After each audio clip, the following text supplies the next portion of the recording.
다 함께 기도하심으로 5월 31일 성령 강림 주일 예배를 하나님 앞에 드리시겠습니다. 주님의 이름으로 모인 곳에 늘 함께 하시는 하나님, 한자리에 모여 드리는 이 예배를 받아 주시옵소서. 하나님께서는 모든 피조물에 합당한 것으로 넉넉히 베풀어 주시니 주님만이 생명임을 고백합니다. 저희들의 죄를 용서하시고 오직 주님의 얼굴을 비춰 주시옵소서.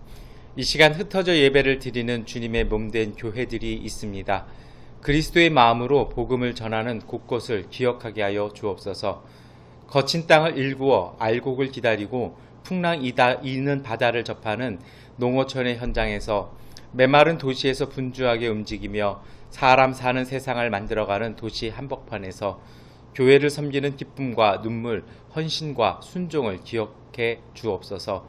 그리하여 하나님 나라 세우는 미랄되게 하소서.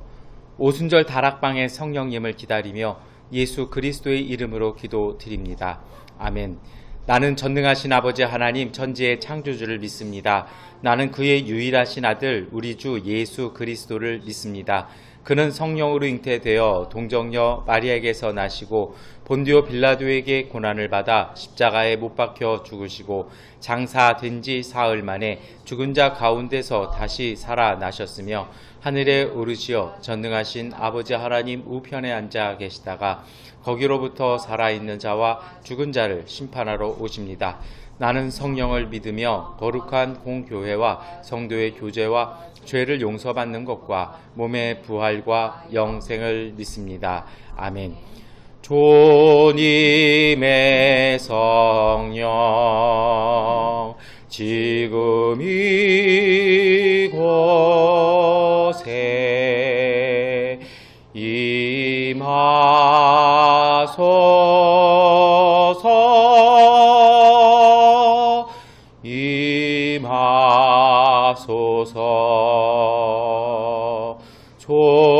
주님의 성령 지금 이곳에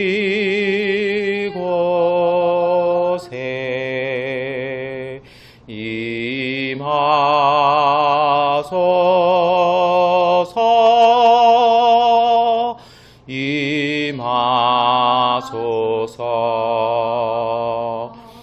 할렐루야, 할렐루야, 할렐루야,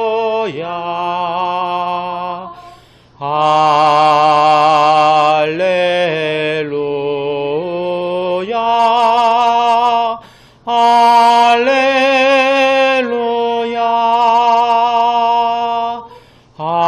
할렐루야,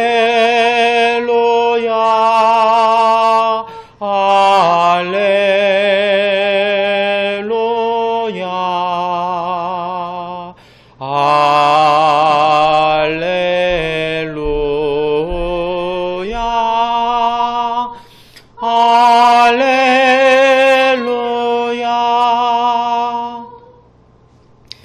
기도하시겠습니다. 살아서 역사하시는 성령 하나님, 이 땅에 오시옵소서. 이 땅에 주님의 나라를 이루어 주시옵소서. 마가의 다락방에 임하신 성령님, 오늘 이 땅에 오셔서 뜨거운 감동으로 변화하게 하여 주옵소서. 메마른 심령, 완고한 마음으로 교만한 저희들에게 주님의 뜻으로 임하시어 모든 권세와 힘, 죽음의 무기를 버리고 주님의 마음으로 서로 섬기게 하여 주시옵소서. 성령 하나님, 이 땅에 임하여 주셔서 사람의 힘으로는 오지 않는 주님의 평화가 일려와 긴 세월 굳어진 갈등이 눈 녹듯이 사라지고 이웃과 함께 얼싸안고 모든 어려움 이겨내는 하나님 나라의 기쁨이 되게 하여 주옵소서. 하나님, 우리 가운데 임하여 주셔서 지치고 병든 심령을 회복시켜 주시고 가난한 사람이나 부자인 사람이나 허물 없는 섬김과 나눔으로 살아가게 하여 주시옵소서. 이 마음으로 주 앞에 예배드리며 말씀을 읽사오니 말씀을 통해 우리를 이끌어 주시고 찬양을 통해 우리가 고백하며 결단하게 하여 주시고 하나님, 우리의 이 예배를 통해 저희들이 변화되게 하여 주시옵소서. 이 땅의 주인이신 예수 그리스도의 이름으로 기도드립니다. 아멘. 우리 기도를 들어주소서. 간절히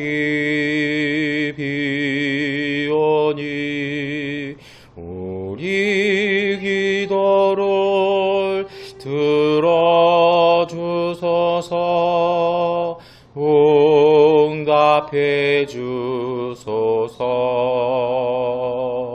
우리 기도를 들어주소서. 간절히 비오니 우리 기도를 들어주소서.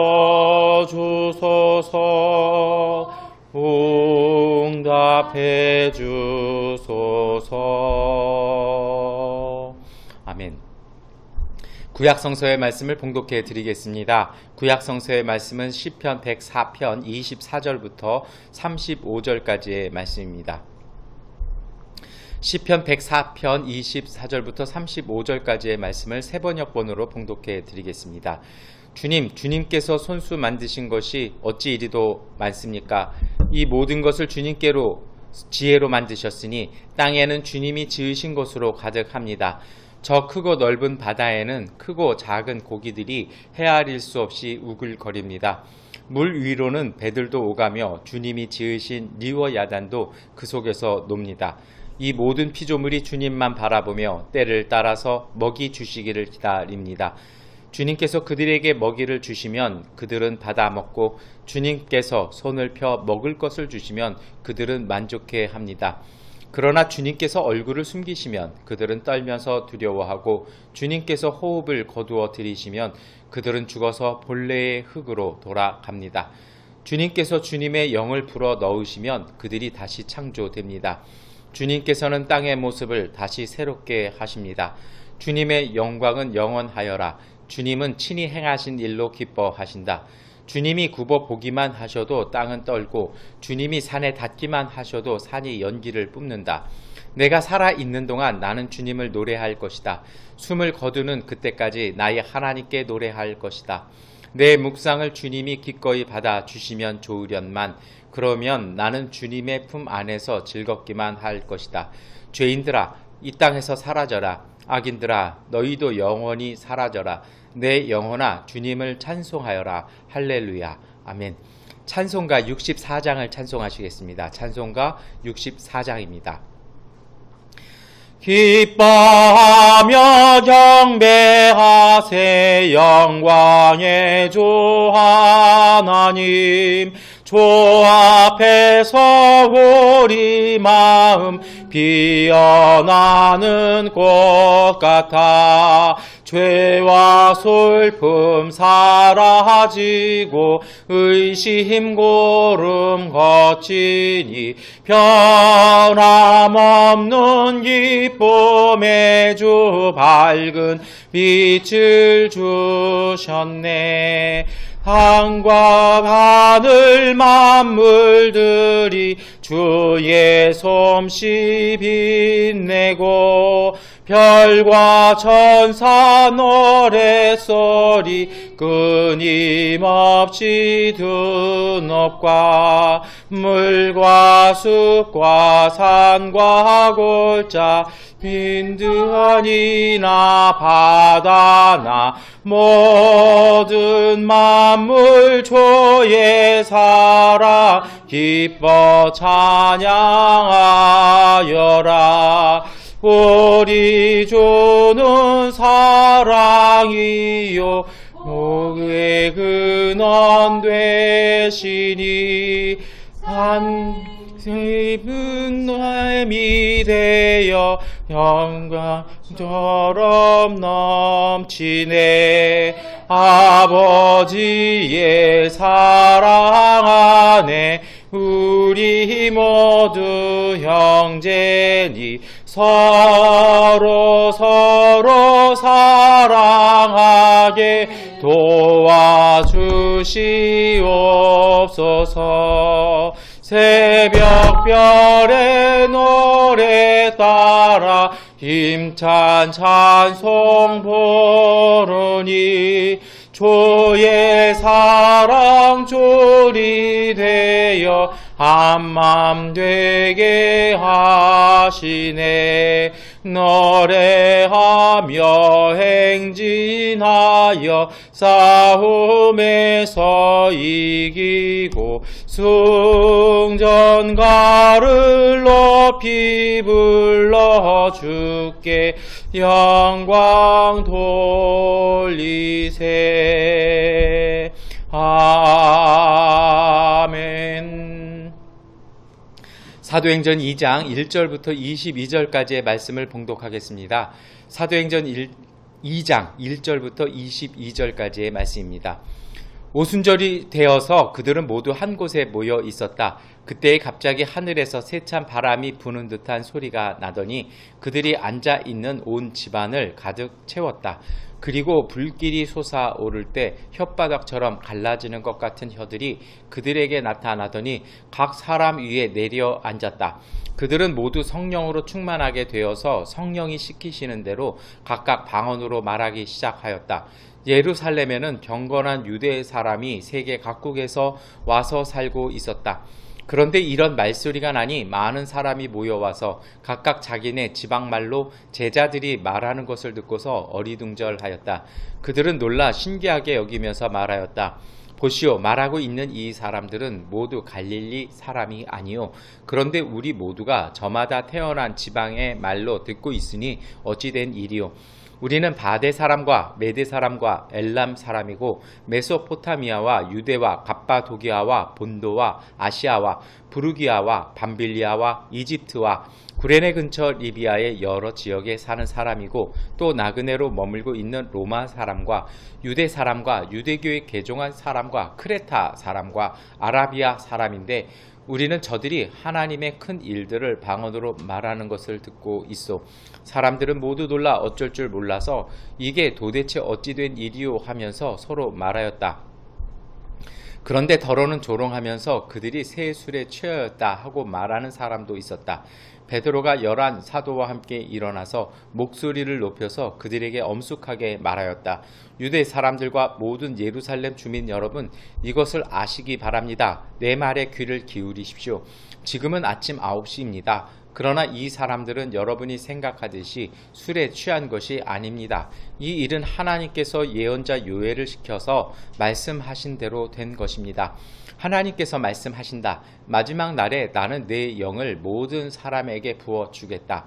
너희의 아들들과 너희의 딸들은 예언을 하고 너희의 젊은이들은 환상을 보고 너희의 늙은이들은 꿈을 꿀 것이다.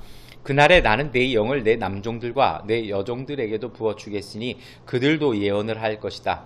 또 나는 위로 하늘에 놀라운 일을 나타내고 아래로 땅에 징조를 나타낼 것이니 곧 피와 불과 자욱한 연기이다.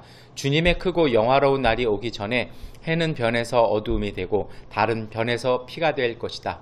그러나 주님의 이름을 부르는 사람은 구원을 얻을 것이다. 이스라엘 동포 여러분, 이 말을 들으십시오. 여러분이 아시는 바와 같이 나사렛 예수는 하나님께서 기적과 놀라운 일과 표징으로 여러분에게 증명해 보이신 분입니다. 하나님께서는 그를 통하여 여러분 가운데서 이 모든 일을 행하셨습니다. 아멘. 찬송가 183장을 찬송하시겠습니다. 찬송가 183장입니다. 빈들의 마른 풀같이 시들은 나의 영혼, 주님의 약속한 성령 간절히 기다리네. 하물어 메마른 땅에 단비를 내리시도 성령의 단비를 부어 새 생명 주옵소서. 반가운 빗소리 들려 산천이 춤을 추네. 봄비로 내리는 성령 내게도 주옵소서. 하물어 메마른 땅에 단비를 내리시도 성령의 단비를 부어 새 생명 주옵소서. 절 따라 우로를 내려 조목이 무성하니 갈급한 내 심령 위에 성령을 부소서. 하물어 메마른 땅에 단비를 내리시도 성령의 단비를 부어 새 생명 주옵소서. 잠드신 사랑의 언약 어길 수 있사오랴. 오늘의 흡족한 은혜 주실 줄 믿습니다. 가물어 메마른 땅에 단비를 내리시도 성령의 단비를 부어 새 생명 주옵소서. 아멘. 우리 서신서의 말씀을 함께 봉독하겠습니다. 서신서의 말씀은 고린도전서 12장 3절부터 13절까지의 말씀입니다. 우리 고린도전서 12장 3절부터 13절까지의 말씀을 함께 읽겠습니다. 그러므로 나는 여러분에게 알려드립니다. 하나님의 영으로 말하는 사람은 아무도 예수는 저주를 받아라 하고 말할 수 없고, 또 성령을 힘입지 않고서는 아무도 예수는 주님이시다 하고 말할 수 없습니다. 은사는 여러 가지지만 그것을 주시는 분은 같은 성령이십니다. 섬기는 일은 여러 가지지만 섬김을 받으시는 분은 같은 주님이십니다. 일의 성과는 여러 가지지만 모든 사람에게서 모든 일을 하시는 분은 같은 하나님이십니다. 각 사람에게 성령을 나타내 주시는 것은 공동 이익을 위한 것입니다. 어떤 사람에게는 성령을 통하여 지혜의 말씀을 주시고 어떤 사람에게는 같은 성령을 따라 지식의 말씀을 주십니다. 어떤 사람에게는 같은 성령으로 믿음을 주시고 어떤 사람에게는 같은 성령으로 병 고치는 은사를 주십니다. 어떤 사람에게는 기적을 행하는 능력을 주시고 어떤 사람에게는 예언하는 은사를 주시고 어떤 사람에게는 영을 분별하는 은사를 주십니다. 어떤 사람에게는 여러 가지 방언을 말하는 은사를 주시고 어떤 사람에게는 그 방언을 통역하는 은사를 주십니다. 이 모든 일은 한 분이신 같은 성령이 하시며 그는 원하시는 대로 각 사람에게 은사를 나누어 주십니다. 몸은 하나이지만 많은 지체가 있고 몸의 지체는 많지만 그들이 모두 한 몸이듯이 그리스도도 그러하십니다. 우리는 유대 사람이든지 그리스 사람이든지 종이든지 자유인이든지 모두 한 성령으로 세례를 받아서 한 몸이 되었고 또 모두 성령을 마시게 되었습니다. 아멘. 우리 참여하겠습니다. 이 말씀 따라 사는 동안 지치지 않게 하시고 이 말씀 따라 사는 동안 주님 나라 임하소서. 이 말씀 따라 사는 동안 지치지 않게 하시고 이 말씀 따라 사는 동안 주님 나라 임하소서.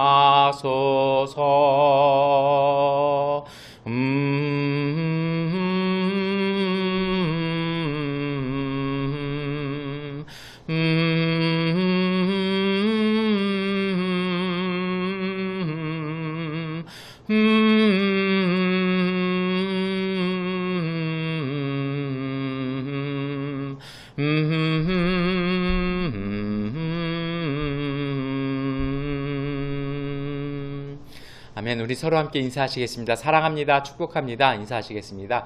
사랑합니다. 축복합니다. 아멘. 우리 한 번 더 인사하실 때 하나님께서 우리에게 큰 은혜 주십니다. 인사하시겠습니다. 네, 하나님께서 우리에게 큰 은혜 주십니다. 네, 우리 마지막으로 한 번 더 인사하실 때 우리는 하나님의 성령 안에 있습니다. 인사하시겠습니다.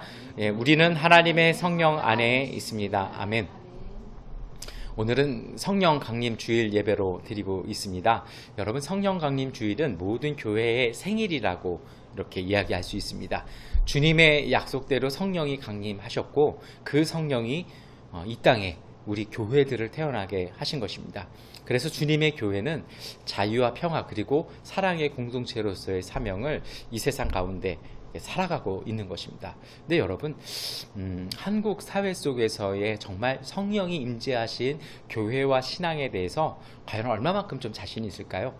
제가 좀 몇 주째 계속 좀 비판적인 이야기들을 하는데, 이제는 우리가 여러분 이것을 더 이상 묵혀두는 것이 아니라 이제는 저희가 다시 기본으로 신앙 안으로 돌아가야 될 것 같습니다. 그것이 우리 기독교 개혁주의 신앙의 가장 근본 신앙일 것입니다. 최근에 제가 제일 존경하는 제 선배 목사님이 굉장히 좀 힘들어하는 모습을 봤습니다. 왜 그러니 여쭤보니까 이분이 이제 어떤 SNS 계정에다가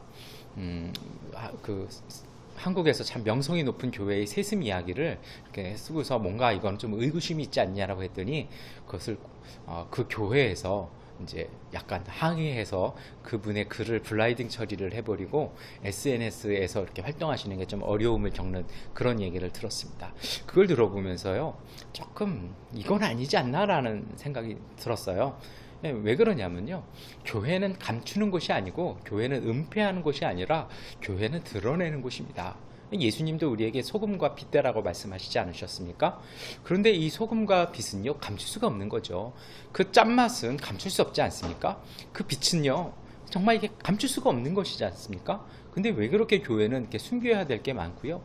또 이게 정말 잘못된 표현이 뭐냐면, 그냥 우리 은혜로 그냥 갑시다. 은혜는 그런 거 아닙니다. 은혜는 이렇게 드러내고 밝히는 것이 은혜겠죠. 왜 이렇게 됐을까요? 가만히 생각해 보면 그렇습니다. 교회를 지키기 위해서 세상의 방법을 선택하고 나서 정말 참된 신앙과 참된 교회를 잃어버린 교회들이 요즘 우리 세상에 많이 있는 것 같습니다. 우리 교회도요, 이것 보고서 정신 바짝 차려야 됩니다. 우리도 그들처럼 되어서는 안 될 것입니다. 많은 분들이 그래요. 다른 교회도 다 그렇게 하지 않습니까? 뭐 다른 목사님들 다 이렇게 하고 이러는데 왜 그렇게 어렵게 하고 왜 그렇게 고집을 부리냐라고 얘기하는 그 얘기는 정말 달콤한 유혹입니다. 여러분, 저는 그런 생각을 합니다. 어떤 기독교 신문에 이런 얘기가 실렸습니다. 극심한 반대에도 목회 세습을 감행한 대형 교회 목사는 기업을 물려주는 게 아니라 십자가, 고난을 물려주는 것이다. 마귀가 우리를 넘어뜨리려고 한다. 누가 배후에 있고 누가 연출했고 누가 기획했는지, 누가 하수인인지 전체를 파악하고 대응해야 한다라고 말했다는 것입니다. 이와 같이 우리는 가인처럼 에덴 동쪽에 도시를 세워서 하나님을 몰아내고 자기만의 세계에 스스로 가두는 그런 실수를 범할 때가 참 많이 있다라는 것이죠. 여러분, 교회는요, 신앙은 하나님의 은혜입니다. 하나님의 신비로 되어가는 것입니다. 기업은 영업이익이나 아니면 자본에 의해서 운영될 수 있습니다. 교회는 그런 것이 아닙니다. 교회는 이익을 따라가는 것이 아니라 교회는 하나님의 은혜로 되어지는 것입니다. 그것이 어떻게 되냐고요? 그것이 바로 하나님의 신비입니다. 인간이 이해하지 못하는 하나님의 현실, 그것이 바로 신비일 것입니다. 여러분, 그래서 교회 신앙의 핵심은 세상 속에서 소금과 빛되는 삶을 사는 것입니다. 여러분, 소금이 그래요. 세상을 썩지 않고 정화시키는 역할을 하는 것이 소금입니다. 교회는요, 신앙은 이 사회를 썩지 않도록 지켜주는 역할입니다. 기준선을 제공해 주는 것입니다. 그런데 교회가 그 짠맛을 잃어버리면 길가에 버려진다라는 예수님의 말씀이 오늘 우리 한국교회의 대형교회들이 주의 깊게 들어야 할 것입니다. 그리고 또한 우리 선교지에 있는 우리 교회가 양곤의 이 불교도들 앞에서요, 기억해야 될 것입니다. 빛대라고 하셨습니다. 빛은요, 사회의 어두운 곳을 밝히고 나아갈 곳을 가르쳐주는 역할입니다. 교회가 세상과 다른 곳 가서는 안 되죠. 교회가 갈 길은요, 그 세상이 나아갈 길을 먼저 가는 역할입니다. 이것은 인간의 욕망도 아니라 오직 하나님의 꿈, 하나님의 비전, 하나님의 부르심을 위해 살아가는 공동체 신앙이 가져야 될 역할입니다. 여러분, 이것은요, 성령으로 태어난 교회가 그 성령의 임재하심을 통해서 이루어지는 것입니다. 오늘 우리 성령 강림주일마다 많이 읽으시는 사도행전 2장의 이 말씀이 이러한 모습들을 우리에게 전해주고 있습니다. 사도행전 2장의 성령이 강림하시는 모습은 사실은 이게 굉장히 비유적인 표현으로 전달됩니다. 그래서 가장 큰 특징 중에 하나가 성령이 복음서와 사도행전이 말씀하시는 성령에 대한 비유가 좀 다릅니다. 복음서에서는요, 성령을 주로 비둘기라고 표현을 하죠. 그래서 마태복음 3장 16절에 보면 예수께서는 세례를 받으시고 곧 물 위에 올라오셨다. 그때 하늘이 열렸다. 그는 하나님의 영이 비둘기같이 내려와 자기 위에 오는 것을 보셨다. 성령이 비둘기같이라고 표현되어 있죠. 이 비둘기에 대한 얘기를 제가 간간히 드리는데요, 좀 잘못 읽혀지는 것이 이것이 평화의 성령, 비둘기 성령이 평화의, 물론 맞습니다. 그런데요, 이 비둘기가 평화의 성령을 상징한다는 건 좀 뒤쪽에 가서 나오는 얘기고요.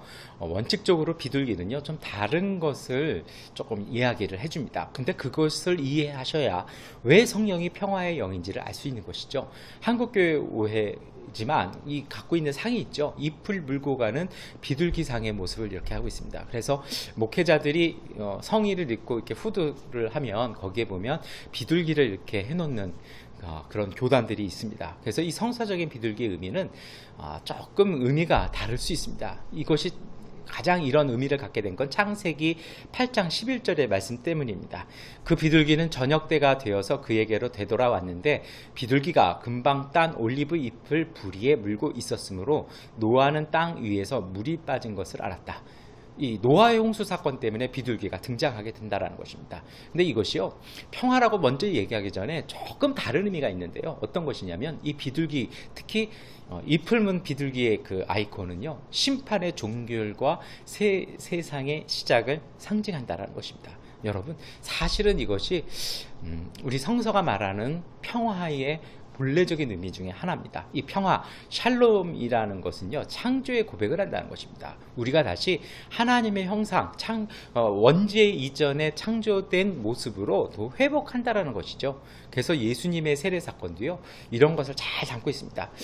마태복음 3장의 말씀이 사실은 창세기 1장 2절 3절을 배경으로 하고 있습니다. 땅이 혼돈하고 공허하며 어둠이 깊음 위에 있고 하나님의 영은 물 위에 움직이고 계셨다. 하나님이 말씀하시기를 빛이 생겨라 하시니 빛이 생겼다라는 것입니다. 다시 말해서 혼돈 가운데 하나님의 영이 함께 하셔서 창조되어지는 현실, 이것이 평화고 이 성령은 이런 일을 하신다라는 겁니다. 그래서 여러분, 조금 정리하면 하나님의 새로운 창조의 시작을 위해 함께 일하시는 성령의 사역을 우리에게 전해주고 있다는 것입니다. 비둘기 같은 성령은요, 우리에게 오셔서 구원받은 우리의 삶을 새롭게 창조해 나가신다는 겁니다. 여러분, 예수님께서 세례 받으시고 물 위에 올라오실 때 그 성령이 비둘기 같이, 그것도 잎을 문 비둘기 같이 임하시는 것을 예수님께서 보신 겁니다. 다시 말해서요, 이것 때문에 예수님의 공생애가 시작된 것입니다. 하나님의 심판, 인간들의 죄악된 현실이 끝나고 그 속에 하나님의 회복과 하나님의 구원이 임해하였다라는 것을 예수님께서 그것을 보시고 그것을 사인 삼아서 예수님의 공생애 사역을 시작하셨다는 것입니다. 여러분, 이것을 우리가 깊이 이해해야 됩니다. 요한복음 17장 3절은요, 영생은 곧 유일하신 참 하나님을 알고 또 아버지께서 보내신 예수 그리스도를 아는 것입니다라고 우리에게 말씀합니다. 이 말씀이 왜 필요하냐면요, 정말 우리가 그렇게 새로운 세상을 사는데, 새로운 세상을 산다라는 것은요, 우리가 자유해진 것입니다. 근데 이 자유가 방종하고 다르지 않습니까? 방종이라는 건요, 그냥 어디로 풀어놔서 무질서하고 어디로 흘러가야 될지 아무런 목표도 없고 그 속에 질서도 없는 것입니다. 이 자유는요, 굉장히 평화롭고 본인들이 다 알아서 하지만 일정한 목표가 있고 그 속에 창조의 질서가 있는 것입니다. 이 창조의 질서를 잡기 위해서는요, 참된 자유의 삶을 살기 위해서 우리에게 필요한 것이 있습니다. 그것이 뭐냐면 우리를 창조하신 하나님과 우리를 구원하신 예수 그리스도의 말씀을 알아가는 것입니다. 이것이 영생이라는 것입니다. 여러분, 영생이라는 말을 우리가 자꾸 우리 한국의 전통적인 생각으로 이 영원한 생명이라고, 이게 우리가 죽지 않고 오래 사는 것이라고 생각합니다. 이것 때문에 생긴 이단들도 많이 있죠. 그리고 이런 이단 교주들이 자기는 죽지 않는다, 자기는 불사다, 이런 얘기를 합니다. 이거 성경을 좀 잘못 이해한 것이죠. 요한복음 17장 3절의 말씀이 말씀하시는 것처럼요, 참된 영생은 하나님과 아버지께서 우리에게 보내신 예수 그리스도를 아는 것입니다. 그것이 바로 우리에게 주어진 영생의 삶이라는 것입니다. 여러분, 성령은요, 우리로 하나님을 알게 하십니다. 그리고 하나님으로부터 오는 생명을 우리가 얻을 수 있는 통로가 성령이십니다. 성령이 오셔서 우리를 항상 새롭게 해주시는 겁니다. 여러분, 하나님은요, 모든 세상에 이 성령을 통해서 생명을 주십니다. 그래서 시편 104편 29절부터 30절의 말씀에, 그러나 주님께서 얼굴을 숨기시면 그들은 덜면서 두려워하고 주님께서 호흡을 거두어 들이시면 그들은 죽어서 본래의 흙으로 돌아갑니다. 주님께서 주님의 영을 불러 넣으시면 그들이 다시 창조됩니다. 주님께서는 땅의 모습을 다시 새롭게 하십니다. 여러분, 하나님의 성령은 우리에게 오셔서 우리가 갖고 있는 생명 이외에 다른 하나님의 생명을 주십니다. 그 힘을 주시죠. 제가 이렇게 수술하고 격리 병실에서 이렇게 3명의 수술 환자들 같이 있는데요. 2분이 다 얼굴이 어두워요. 한 분은 이게 어떻게 될지 몰라서 걱정스러우신 거고, 한 명 가장 젊은 24살 이 자매는 2번째 수술을 하는 건데, 수술하고 나서 경과가 안 좋아가지고 이제 막 계속 이제 뭐 상태가 계속 안 좋아지는 겁니다. 근데 저는 하나님의 은혜 주셔서 수술하고 몇 시간 지나서 이렇게 앉고 식사하고 그날 밤에 이렇게 간호사분들 도움 받아서 이렇게 병실을 이렇게 돌아다녔습니다. 그러니까 이 2명의 얼굴 캄캄한 이 2분의 환자분들이, 제 동료들이 이렇게 쳐다봐요. 그러면서 저한테, 아니 목사님이 우리 중에 제일 나이 많은데 제일 좀 이렇게 약한데 왜 이렇게 운동을 하세요? 했더니 제가 그렇게 답변을 드렸어요. 솔직한 말씀으로 제가 수술하고 나서 너무 아파서 정말 열심히 기도했더니 하나님께서 이렇게 좀 일어날 만한, 이렇게 도전할 수 있는 목표를 주셔서 해봤더니 이게 됩니다. 그걸 11시에, 밤 11시에 얘기했거든요. 그러고 나서 한 2시간 지나서는요, 다른 환자들이 다 상태 안 좋은 그 자매도 벌떡 일어나더라는 것이죠. 그리고서 저희가 밤새 이야기하고 그 엿에 몰아가지고 이 자매는 교회를 다니는 자매고, 이 35살 된 이 형제는 이제 어머니 살아계실 때는 교회 다녔다가 돌아가신 다음에는 이제 교회를, 신앙을 떠난 친구인데요. 이 친구가 저한테 딱 얘기하는 겁니다. 어차피 이 병실에 우리밖에 없고 나가지도 못하고 들어오지도 못하는데 목사님이 그냥 새벽 예배를 인도해 주시면 어떻겠습니까? 그래서 저희가 같이 새벽 예배 이렇게 드렸는데요. 새벽 예배 드리고 이렇게 시간이 지나면서 정말 모든 분들이 이렇게 표정이 바뀌었어요. 예배 드리고 기도하고 각자 이렇게 기도하고 나니까 다들 얼굴도 환해지고 막 어떻게든 운동하려고 하니까 지금 다들 이렇게 경과가 좋아서 건강하게 사는 모습 봅니다. 저는 그게 잊혀지지 않아요. 정말 숨 막히듯이 긴장하고 이렇게 우울하던 곳에 정말 하나님을 의지해서 예배드리고 기도했더니 모든 환자들의 모습이 바뀌고 그분들이 빨리 치료되어지는 모습을 보면서요, 하나님의 성령이 우리에게 정말 그 치료의 광선이라는 그 말씀처럼 우리에게 생기를 불어 넣어 주신다는 걸 전 체험한 것 같습니다. 여러분, 성령은요, 우리에게 생명을 주신다는 이 의미는 매일 우리를 새롭게 창조해 나가신다는 것입니다. 과거의 우리 모습이 오늘의 우리의 초라함이 전부가 아니라는 것입니다. 하나님의 성령은요, 오늘 우리로 하여금 하나님의 생명이 담긴 존재로 항상 새롭게 하십니다.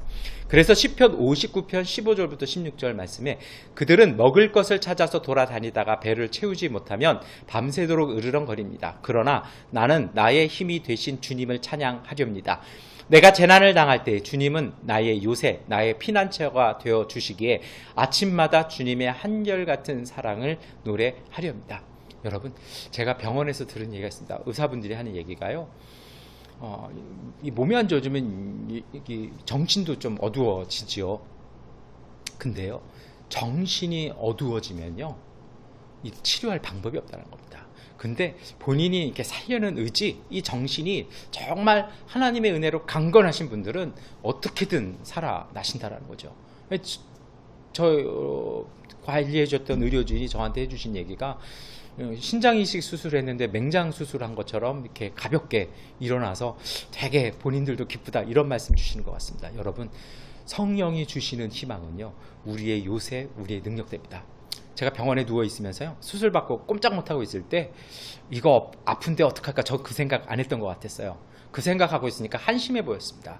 그래서 그런 생각은 좀 소모적인 것 같아서, 내가 수술하고 나서 미얀마에 돌아가면 나는 어떤 사역을 할 건지, 우리 교회에서 어떻게 신앙생활 할 건지 꿈꾸고 기도했습니다. 근데 사실은 그것이 저에게 기쁨이 되었고 희망이 되었습니다. 그것이 저에게 능력된 것 같습니다. 여러분, 예배 드리시면서 우리가 물어야 될 것이 있습니다. 우리는 우리의 마음과 영혼에 무엇을 담고 계십니까? 지난주에도 제가 비슷한 질문을 드렸습니다. 여러분, 잠언 15장 13절은 즐거운 마음은 얼굴을 밝히지만 근심하는 마음은 너를 상하게 한다라고 말씀하십니다. 뭘 담고 계십니까? 어두움, 근심, 분노, 상처, 여러분 버리십시오. 하나님이 주시는 밝은 마음, 즐거운 마음 마음에 담으십시오. 이것이 우리에게 은혜 될 것입니다. 그래서 로마서 15장 13절은 소망을 주시는 하나님께서 믿음에서 오는 기쁨과 평화를 여러분에게 충만하게 주셔서 성령의 능력으로 소망이 여러분에게 차고 넘치기를 바랍니다. 여러분, 우리가 마음에 담은 희망이 기쁘시잖아요. 그럼 이 희망이 우리에게 기쁨이 되고요, 우리에게 능력됩니다. 세상 사람들이 그런 얘기를 해요. 될지 안 될지도 모르는데 왜 하냐? 여러분, 그거 아닙니다. 신앙은요, 하나님 주신 꿈이 있다라면 우리가 할 수 있는 데까지 최선을 다해서 가는 겁니다. 그 다음은 하나님의 신비입니다. 그것이 우리는 하나님의 은혜라고 얘기합니다. 제가 이렇게 신앙생활 해보고 목회해 보니까 깨달은 것이 있습니다. 우리의 노력이 끝나는 자리가 하나님의 은혜가 시작되어지는 자리입니다. 하나님께서 우리를 일부러 그곳까지 끌고 오십니다. 그렇게 해야 성장하는 것입니다. 하다 보면 가끔 저도 그래요. 목회하면서 선교하면서 한계도 부딪히고 답답해지고 과연 할 수 있을까? 근데 여러분, 한계는 하나님께서 넘어서라고 한계를 느끼게 하시는 것이지 한계에 굴복하는 것이 하나님의 뜻 아니라는 것입니다. 그래서 비둘기 성령은요, 우리를 새롭게 하시는 하나님의 생명의 기쁨을 삶에 담아내는 신앙입니다. 복음서에서는 이 말씀을 하는 것입니다. 그래서 데살로니가 전서 1장 6절에 여러분은 많은 환난을 당하면서도 성령께서 주시는 기쁨으로 말씀을 받아들여서 우리와 주님을 본받는 사람이 되었습니다라고 사도 바울이 권면하죠. 여러분, 어려움이시고 마음 상한 일 생기시잖아요. 그 속에 가만히 계시지 마십시오. 하나님의 말씀, 하나님의 은혜, 그 하나님이 주시는 기쁨으로 그걸 자꾸 마음에 가득 채우셔서 그걸 밀어내 버리십시오. 우리가 그것들의 종이 되어서는 안 될 것입니다. 그래서 성령이 주시는 생각이 우리에게 희망이 되고 그 희망이 우리에게 생명과 삶이 되는 것입니다. 시편 143편 8절과 10절은 내가 주님을 의지하니 아침마다 주님의 변함없는 사랑의 말씀을 듣게 해 주십시오. 내 영혼이 주님께 의지하니 내가 가야 할 길을 알려주십시오. 주님은 나의 하나님이시니 주님의 뜻을 따라 사는 길을 가르쳐 주십시오. 주님의 선한 영으로 나를 이끄셔서 평탄한 길로 인도하여 주십시오. 우리 안에 오신 성령께서 우리를 이끌어 가십니다. 그래서 성령의 생명은 오늘 우리의 삶을 다시 보게 합니다. 유혹이 있어요. 유혹은요, 오늘 우리의 현실만이 진실이라고 얘기합니다. 그런데 그렇지 않습니다. 삶은 과거, 현재, 미래가 함께 공존하는 것입니다. 우리의 시간을 넘어서 하나님의 영혼도 우리와 함께 존재합니다. 아까 말씀드리지 않았습니까? 참된 영생은 예수 그리스도와 하나님을 알아가는 것입니다. 우리가 예수님과 하나님을 알아갈 때 우리에게는요, 영원한 생명의 삶이 함께 공존하고 있다는 것입니다. 우리가 볼 수 있는 것만 보는 것이 아니라 하나님께서 보시는 세계를 함께 보고 그것을 믿음으로 순종하는 것이 신앙입니다. 그것이 참된 예수 그리스도의 제자들의 가치관일 것입니다. 여러분, 우리가 알지 못하는 영혼은 우리에게 신비 있습니다. 그러나 그것은 하나님의 은혜로 우리 가운데 이루어지는 하나님의 약속입니다. 그래서 성령은 우리에게 희망을 갖게 하십니다. 제가 학생 때에는 한국교회 분위기가 성령이 임하시는 증거는 방언이라고 얘기했습니다. 랄랄라 하는 것만이라고 했습니다. 그런데 제가 이렇게 사도행전을 깊이 묵상하다 보면 느끼는 것이요, 그것만이 아니라 성령의 참된 증거는 하나님이 주신 꿈, 하나님의 비전, 희망이라는 것입니다. 베드로의 증언이 있습니다. 사도행전 2장 15절부터 16절의 말씀입니다. 지금은 아침 9시입니다. 그러나 이 사람들은 여러분이 생각하듯이 술에 취한 것이 아닙니다. 이 일은 하나님께서 예언자 요엘을 시켜서 말씀하신 대로 된 것입니다. 여러분, 이 베드로가요, 자신들이 그 성령에 충만한 상태에서 서로 방언으로 얘기하고 한 것에 그 본질을 얘기하고 있는데요. 뭐냐면 술에 취해서 하는 것이 아니라 이것은 요엘 예언자가 예언했던 하나님의 말씀이 이루어졌다는 것입니다. 그러면 그 하나님의 말씀하시는 것이 무엇일까요? 베드로가 계속 얘기하죠. 2장 17절부터 18절의 말씀입니다. 하나님께서 말씀하신다. 마지막 날에 나는 내 영을 모든 사람에게 부어주겠다. 너희의 아들들과 너희의 딸들은 예언을 하고 너희의 젊은이들은 환상을 보고 너희의 늙은이들은 꿈을 꿀 것이다. 그날에 나는 내 영을 내 남종들과 내 여종들에게도 부어주겠으니 그들도 예언을 할 것이다. 성령 임재가 하나님의 예언의 성취인데 무엇입니까? 예언하고 꿈과 환상을 보게 될 것이라는 것입니다. 하나님께서 모든 세대에게 하나님의 꿈을 보게 할 것이라는 것입니다. 이것이 성령이 우리에게 오셔서 우리 가운데 역사하시는 증거입니다. 하나님의 꿈이 있냐라는 것입니다.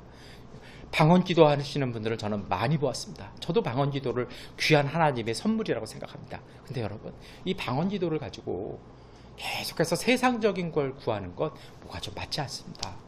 참된 것은요, 하나님의 꿈, 하나님 나라에 대한 희망, 정말 이 땅을 향한 하나님의 그 말씀에 대한 것으로 꿈꾸고 바라보셔야 될 것입니다. 그럼 하나님의 꿈, 이 하나님의 비전, 희망이 무엇일까요? 이것이 바로 예수님의 사명입니다. 예수님께서 본인의 사명을 천명하신 적이 있습니다. 누가복음 4장 18절부터 19절까지의 말씀입니다. 주님의 영이 내게 내리셨다. 주님께서 내게 기름을 부으셔서 가난한 사람에게 기쁜 소식을 전하게 하셨다. 주님께서 나를 보내셔서 포로된 사람들에게 해방을 선포하고 눈먼 사람들에게 눈뜸을 선포하고 억눌린 사람들을 풀어주고 주님의 은혜의 해를 선포하게 하셨다. 이것이 하나님의 꿈입니다. 하나님, 우리가 가져야 될 하나님의 희망입니다. 복음서에 성령을 비둘기 같다라고 표현했습니다. 새로운 세상의 시작이라고 말씀을 드렸습니다. 이것이 예수 그리스도의 성취라면요, 이 누가복음 4장의 말씀이 이루어진 것입니다. 예수님께서 이 세상의 모든 결박을 풀어주시고 자유하게 하셨다는 것입니다. 그리고 우리가 이제는 그 성령을 통해서 우리가 그 일을 시행하고 있다는 것입니다. 그래서 사도행전 2장의 이 사건 다음에 베드로와 요한이 뭐합니까? 성전 문턱에서 구걸하는 사람을, 안진뱅이를요, 정말 예수 그리스도의 이름으로 치료하는 역사가 일어나지 않습니까? 여러분, 교회는요, 성령이 충만한 교회는 교회를 꾸밀 것이 아니라, 건물을 꾸밀 것이 아니라 세상을 가꾸어야 합니다. 교회를 잘 되게 할 것이 아니라 세상의 어려움들을 잘 풀어주도록 하는 것이 참된 성령 안에서의 교회일 것입니다. 여러분, 이 성령이 우리에게 오신 이 사건은, 사도행전은요, 예수님의 승천과 연결해서 이야기하고 있습니다. 왜 그럴까요? 예수님의 승천은요, 세상과의 결별이 아니다라는 것입니다. 사실은 오늘 말씀드리려고 제가 지난주에 말씀 안 드렸는데요, 천사들이 이야기하지 않습니까? 갈릴리 사람들아, 왜 어찌하여 하늘을 쳐다보고 있느냐? 예수님이 떠난 것이 아니라는 겁니다. 예수님께서 승천하셨다는 의미는 뭐 우주로 가셨다 이런 뜻이 아니고요, 하나님 옆에서 하나님의 오른쪽에 앉으셔서 세상을 통치하고 계시는 통치의 시작하는 것입니다. 이것이 바로 요한계시록에 나오는 어린 양의 보좌에 대한 말씀일 것입니다. 여러분, 예수 그리스도의 통치, 이러한 통치는요, 보혜사 성령을 통해서 우리 가운데 이루어지시는 것입니다. 그래서 오순절의 이야기는 많은 이야기들을 사실은 담고 있죠. 구약에도 오순절이 있습니다. 이 오순절이 상징하는 건요, 이집트로부터 해방과 약속의 땅에서 새로운 삶이 시작되었다는 것입니다. 더 이상 이집트에서 노예의 음식이 아니라, 광야에서 만나와 메추라기가 아니라 약속의 땅에서 하나님의 백성으로 농사지어서 스스로 사는 새 세상의 그 시작을 기뻐하고 즐거워하는 감사절기였습니다. 그래서 사도행전 2장도 마찬가지입니다. 이제는 우리가 예수 그리스도의 은혜하로 새 삶을 살아가고 있다는 것입니다. 이 이스라엘 백성들이 자기의 의지로 농사를 짓고 스스로 거둔 것처럼 이제 성령 안에서요, 우리가 예수 그리스도로 구원받아서 이제 우리의 의지와 우리의 노력으로 우리가 우리의 삶을 새롭게 살아가는 그 시작의 절기라는 것입니다. 하나님 나라에서의 삶에서의 생명의 열매를 얻고서 감사하는 삶의 시작이라는 것입니다. 그래서 이런 의미로 복음서의 비둘기 같은 성령은 이제는 사도행전에 오면요, 불의 혀 같은 성령이라고 말씀합니다. 그때 갑자기 하늘에서 세찬 바람이 부는 듯한 소리가 나더니 그들이 앉아있는 온 집안을 가득 채웠다라고 사도행전 2장 2절은 전하고 있습니다.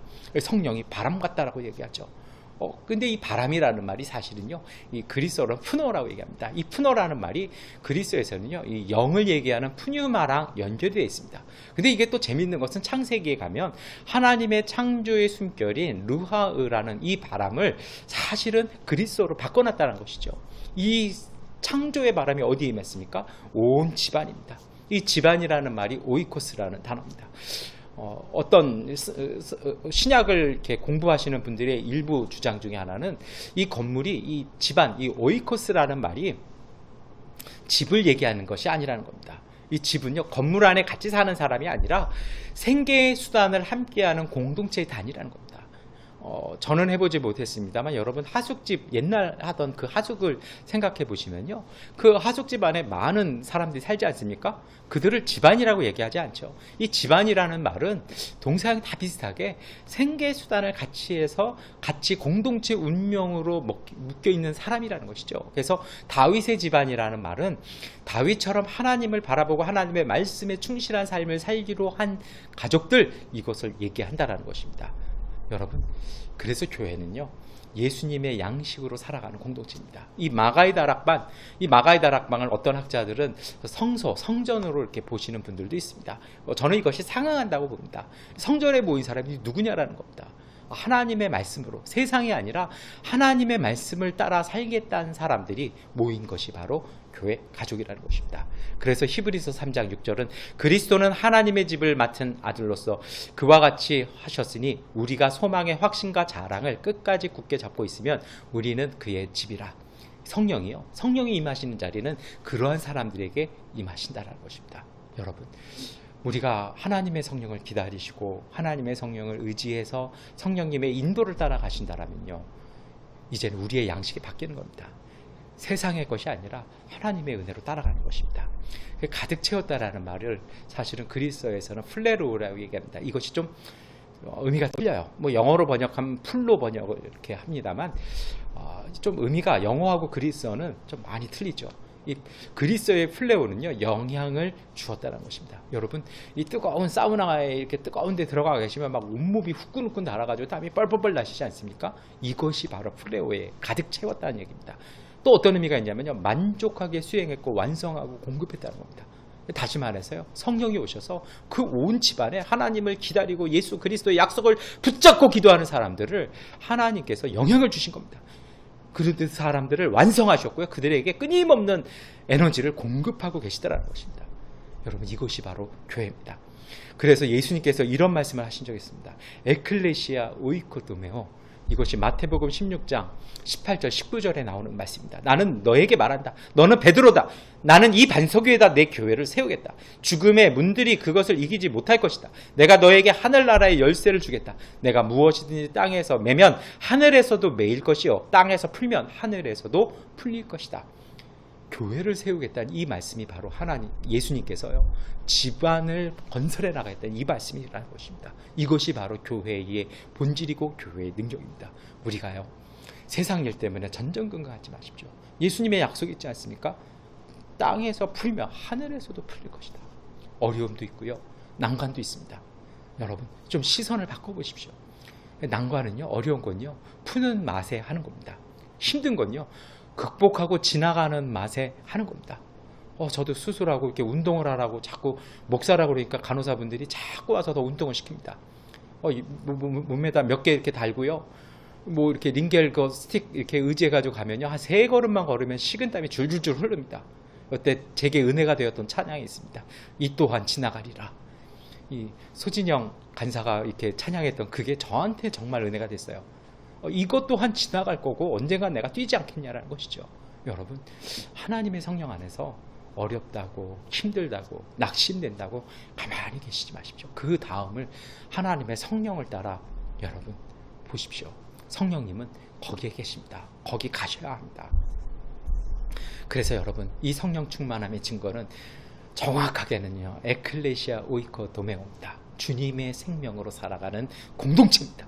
세상을 향해서 당당하게 그 문제들을 해결해 주면서 세상을 이끌고 나가는 신앙 공동체 되어야 합니다. 사도행전 2장 3절은 불길이 솟아오를 때 혓바닥처럼 갈라지는 것 같은 혀들이 그들에게 나타나더니 각 사람 위에 내려 앉았다라고 말합니다. 여러분, 여기서 불같은 성령이 나오시죠. 이것은 전능하신 하나님의 능력을 얘기합니다. 더러운 것을 깨끗게 하게 하시는 하나님의 능력입니다. 그래서 예배의 고백은요, 거룩함으로 다시 태어난 공동체 얘기합니다. 이 아까 말씀드렸던 이 조금은 생소하신 에클레시아 오이코 도메오라는 말이 바로 이런 뜻이죠. 하나님의 능력으로 세상을 거룩하게 바꿔나가는 하나님의 공동체라는 것입니다. 그 하나님의 성령이, 그 하나님의 능력이 모든 사람에게 각각 내렸다는 것입니다. 오늘 우리에게도 내려 있다는 것입니다. 그것은 정말 기도를 많이 하신 분들, 많은 이렇게 묵상을 하고 많은 그런 코스를 받으신 분들이 하는 거 아닐까요? 여러분, 이것 때문에 성서는요, 다시 얘기합니다. 그 누구도 성령을 의지하지 아니하고는 예수를 주로 고백할 수 없다. 여러분, 성령을 충만하게 받을 수 있는 자격은 이것입니다. 성령님은요, 오늘 우리 가운데 오셨습니다. 이 예배를 드리시는 모든 분들이 예수 그리스도를 구주라 고백하신 분들 아니십니까? 이미 여러분은요, 성령의 인도하심을 받고 있는 것입니다. 그것을 기억하고 여러분 의지하십시오. 그래서 이렇게 거룩함으로 다시 태어난 공동체의 모습은 세상과 다릅니다. 요한복음 14장 26절부터 27절은 보혜사 곧 아버지께서 내 이름으로 보내실 성령께서 너희에게 모든 것을 가르쳐 주실 것이며 또 내가 너희에게 말한 모든 것을 생각나게 하실 것이다. 나는 평화를 너희에게 남겨준다. 나는 내 평화를 너희에게 준다. 내가 너희에게 주는 평화는 세상이 주는 것과 같지 않다. 너희는 마음에 근심하지 말고 두려워하지도 말라. 성령께서요, 우리에게 오셔서 모든 것을 알려주시고 이끌어 가십니다. 뭘 알려주실까요? 예수님은요, 그것을 평화라고 말씀하십니다. 성령이 새롭게 하시고 보게 하시는 하나님의 꿈은요, 이 땅 위에 이 평화, 샬롬의 완성입니다. 우리의 소원 성취가 아닙니다. 우리는 이것을 하나님의 나라에 대한 믿음이라고 고백합니다.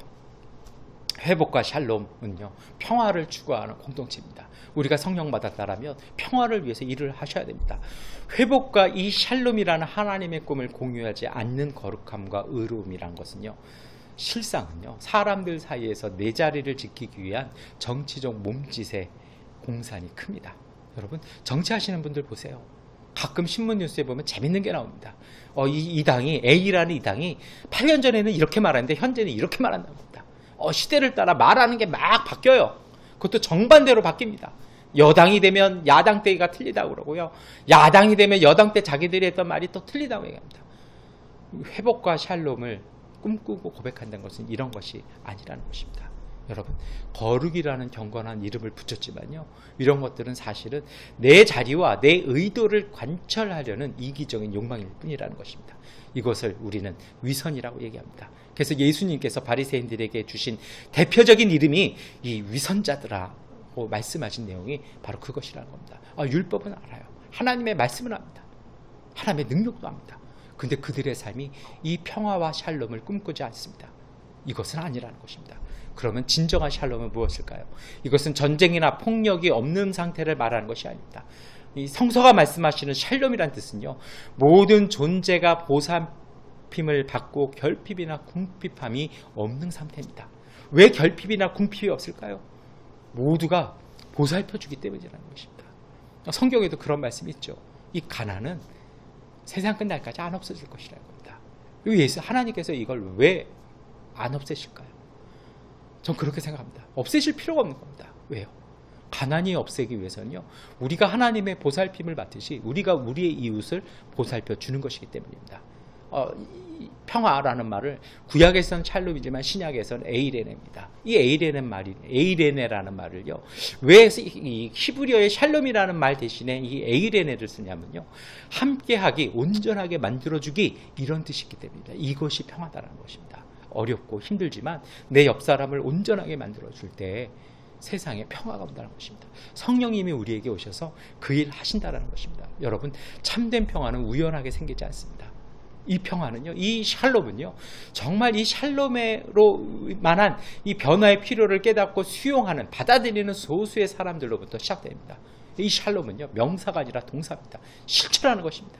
샬롬이란 뭘까? 평화란 뭘까? 공부하고 세미나하는 것이 아니라 가서 내 이웃부터, 내 가난한 사람부터, 내 옆에 사람부터 챙겨주는 것이라는 겁니다.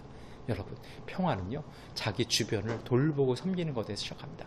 더 정확하게는요, 나와 함께하고 있는 사람들, 내 이웃들의 얼굴에 미소를 띄워주게 하는 것입니다. 여러분, 정말 하나님의 보내주신 이 사랑의 성령과 함께 주변을 사랑으로 돌보십시오. 그것이 오늘 우리의 삶의 미래를 창조하는 것입니다. 평화를 추구하는 삶이 하나님의 자녀들의 삶이라고 예수님이 말씀하십니다. 마태복음 5장 9절은 평화를 이루는 사람은 복이 있다. 하나님이 그들을 자기의 자녀라고 부르실 것이다. 우리가 하나님의 자녀되는 길은요, 평화를 이루는 삶을 사는 것입니다. 왜냐고요? 우리를 구원하신 예수님께서 그 삶을 사셨다는 겁니다. 이것이 어렵고 힘들어 보입니다. 그래서 하나님께서는요, 이 평화를 이루는 사람들에게 성령을 통해서 은사를 주십니다. 그것도 다양한 은사를 주시죠. 고린도전서 12장 4절과 11절은 은사는 여러 가지지만 그것을 주시는 분은 같은 주님입니다. 이 모든 일은 한 분이신 같은 성령이 하시며 그는 원하시는 대로 각 사람에게 은사를 나누어 주십니다. 하나님께서 능력 주신다는 겁니다. 이것도 아주 다양합니다. 섬기는 은사, 지혜의 말씀, 지식의 말씀, 믿음의 은사, 병고침, 기적 행함, 예언, 영을 분별하는 것, 방언을 통역하는 것. 이러한 다양한 은사들에는요 공통점이 있습니다. 첫 번째는요 하나님이 하시는 일이라는 것입니다. 그래서 고린도전서 12장 6절은 일의 성과는 여러 가지지만 모든 사람에게서 모든 일을 하시는 분은 같은 하나님이십니다. 여러분, 이 말씀을 통해서 우리가 정말 잘 생각하셔야 되거든요. 이 일은 우리가 하는 것이 아니라는 겁니다. 우리가 하는 것이 아니라 우리를 통해서 하나님께서 하신다는 것입니다. 문제는 우리가 이것을 믿음으로 순종할 것이냐라는 것입니다.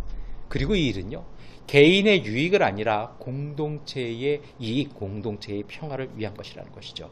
그래서 고린도전서 12장 7절이 각 사람에게 성령을 나타내 주시는 것은 공동 이익을 위한 것이라는 것입니다. 근데 이것이요 혼자는 안 됩니다. 다 나눠 가졌어요. 다 나눠 가졌으면요 모여서 맞춰야 되지 않습니까? 교회가 바로 이런 것입니다. 이렇게 우리가 모일 때에 우리는 비로소 예수 그리스도의 몸된 공동체 되는 것입니다. 성령께서는요 오순절 마가의 다락방에 임하셔서 지금까지 우리와 함께 하신 성령은요 믿음의 공동체들을 통해서 세상 가운데 하나님의 평화를 이루어 주십니다. 우리에게 오신 성령이 주시는 은사를 통해서요 우리 가운데 정말 우리들의 이웃 가운데 세상을 돌볼 때 하나님의 나라가 우리 가운데 임재하는 것입니다. 그래서 시편 104편 30절이 주님께서 주님의 영을 불어 넣으시면 그들이 다시 창조됩니다. 주님께서는 땅의 모습을 다시 새롭게 하십니다라고 말씀합니다. 여러분, 우리가 성령을 통해서 우리들의 세상, 우리들의 이웃, 우리들의 공동체 안에서 우리가 돌보고 섬길 때요 우리 모두가 하나님의 은혜로 새롭게 되는 것입니다. 하나님께서요 성령을 통해서 우리를 새롭게 하시고 우리 사는 세상의 아픔을 기쁨으로 새롭게 창조하실 것입니다. 여러분, 우리의 기도와 은사들을 통해서 코로나로 인한 이 혼란 가득한 세상에 하나님의 평화가 우리 가운데 이루어질 것입니다. 이제 설교를 마무리하겠습니다. 몇 주 동안 저는 이 신앙의 기본에 대한 말씀들을 드렸습니다. 여러분, 교회는 보혜사 성령의 임재를 통해서 시작되었습니다. 교회는 세상의 법이 아니라 세상의 법칙이 아니라 교회는 보혜사 성령의 이끄심을 따라 하나님의 말씀이 이루어지는 신비를 살아가는 공동체입니다. 오순절 성령 강림은 로또 이야기가 아닙니다. 그것은 하나님의 평화가 우리 가운데 임하였다는 것입니다. 그래서 성령 안에서 시작되고 일하는 교회는 새로운 역사의 삶을 살아가야 됩니다. 하나님 나라의 임재고 희망이 삶이로 이루어지는 자리가 바로 신앙이라는 것입니다. 여러분, 하나님은 우리에게 성령을 통해서 하나님 나라의 꿈을 꾸며 그 꿈을 이루어가는 삶을 약속해 주셨습니다.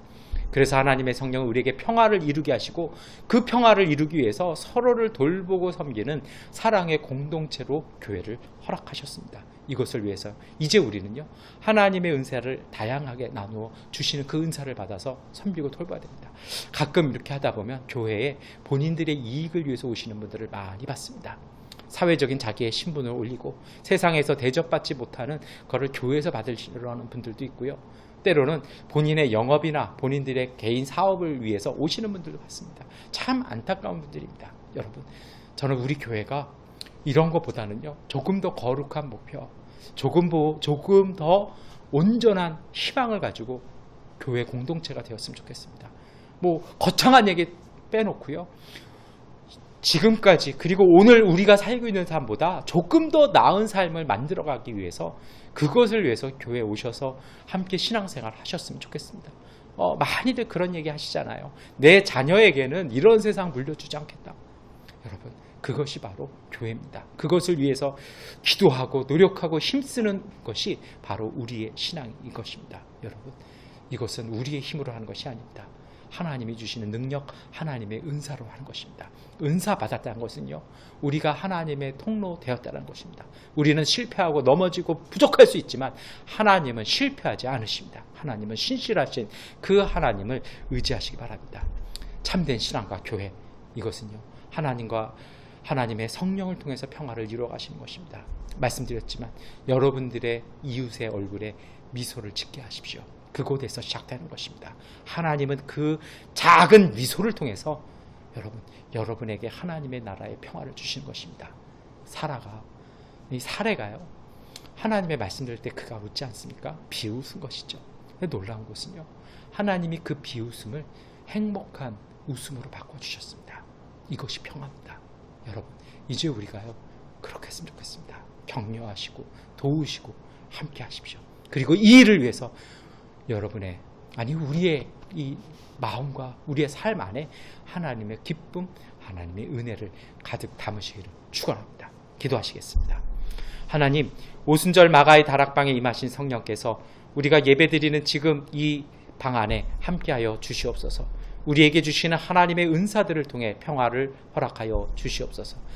사랑으로 평화를 이루신 그리스도의 은혜가 슬픔과 눈물 많은 우리의 삶 가운데 하나님의 창조의 은혜를 누리게 하시고, 우리로 우리에게 말씀하시는 성령의 이끄심을 분별하게 하셔서 목마름으로 주님의 은혜를 구하게 하여 주시옵소서. 예수 그리스도의 이름으로 기도드립니다. 아멘. 찬송가 292장을 찬송하시겠습니다. 찬송가 292장입니다.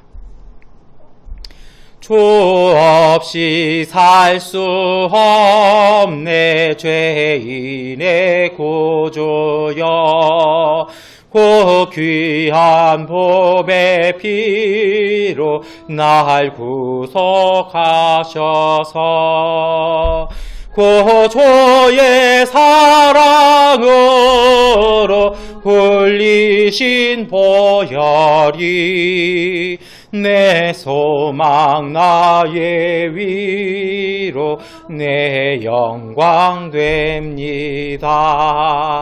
주 없이 살 수 없네 나 혼자 못 서리.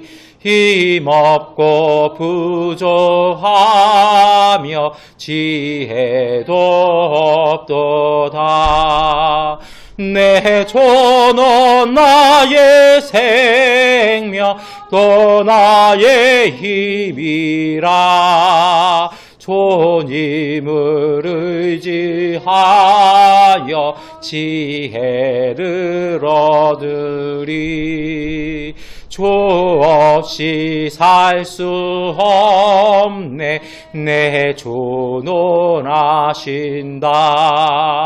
내 영의 깊은 간구 마음의 소원을 주밖에 나의 마음 네 알아주리요. 내 마음 위로하사 평온케 하시네.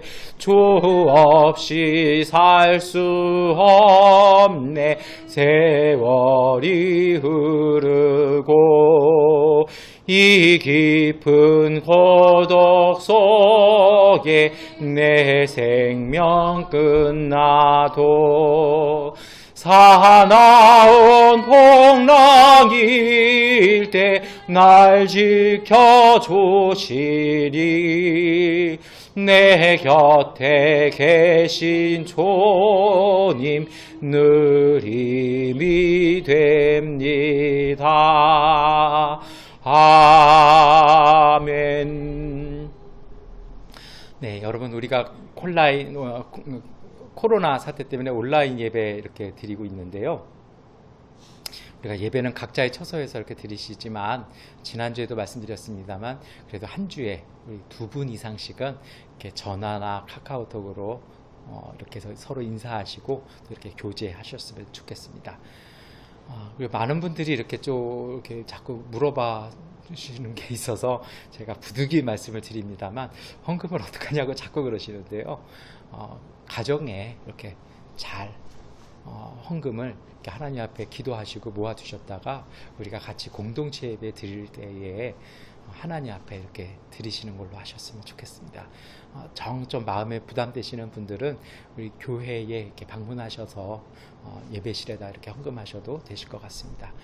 우리 온라인 예배를 위해서 많은 분들이 수고해 주시고 계시는데 감사 인사를 드립니다. 이제 우리 다 함께 주기도문을 찬송하시겠습니다. 하늘에 계신 아버지 이름 거룩하사 주님 나라 임하시고 도시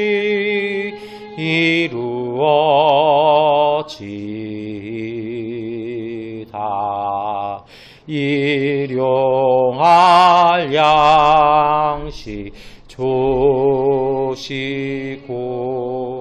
우리 돌의 큰 죄 다 용서하옵시고 또 시험에 들게 마시고 악에서 구원하소서. 대개 주의 나라 주의 권세 주의 영광 영원히 아멘. 우리 주 예수 그리스도의 은혜와 아버지 하나님의 극진하신 사랑하심과 보혜사 성령님의 위로와 인도하심이 보혜사 성령의 인도를 통해 하나님 나라의 평화를 이루어가는 모든 신앙의 가족들 가운데 넘치도록 함께 하시기를 간절히 축원하옵나이다. 아멘. 주님의 평화가 여러분과 함께 하시길 바랍니다. 우리의 이웃들 가운데 하나님께서 함께 하십니다. 이것으로 주일 예배를 마치겠습니다.